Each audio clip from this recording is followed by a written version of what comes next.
Var più se un buon riposo che un'amica in sui gos. Vale più un buon riposo che abbuffarsi, che mangiare. Cioè quando si è stanchi, piuttosto che appunto mangiare qualcosa, magari si avrebbe anche fame, la prima cosa è proprio far riposare il corpo, far riposare le membra. Questa qui è proprio quella che si chiama saggezza popolare, la saggezza dei nostri vecchi. O cercare, magari che sarà un su quei libri, non mi ha trovato, era proprio un proverbio, un modo di che diceva la mia mamma, che raccomandava quando si un po' troppo tirato, un po' troppo ciapato, fai roba. E disi sti di chi perché siamo a dicembre, tra l'altro un po' di fare, sarà proprio il compleanno della mia mametta che lo fa anche quel bel maioninchi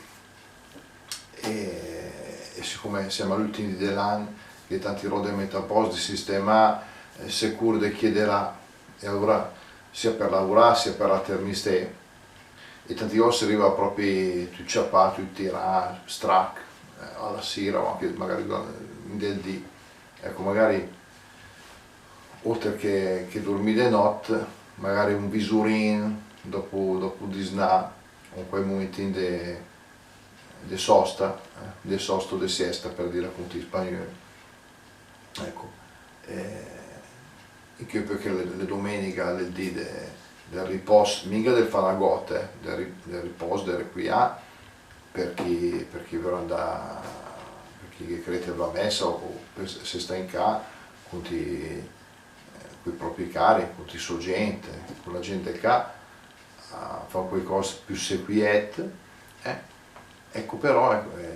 anche durante la settimana qualche momento che sei proprio strac, magari come dicevi prima, te vai anche un po' appetito, però prima di casciare giù un momento di sosta,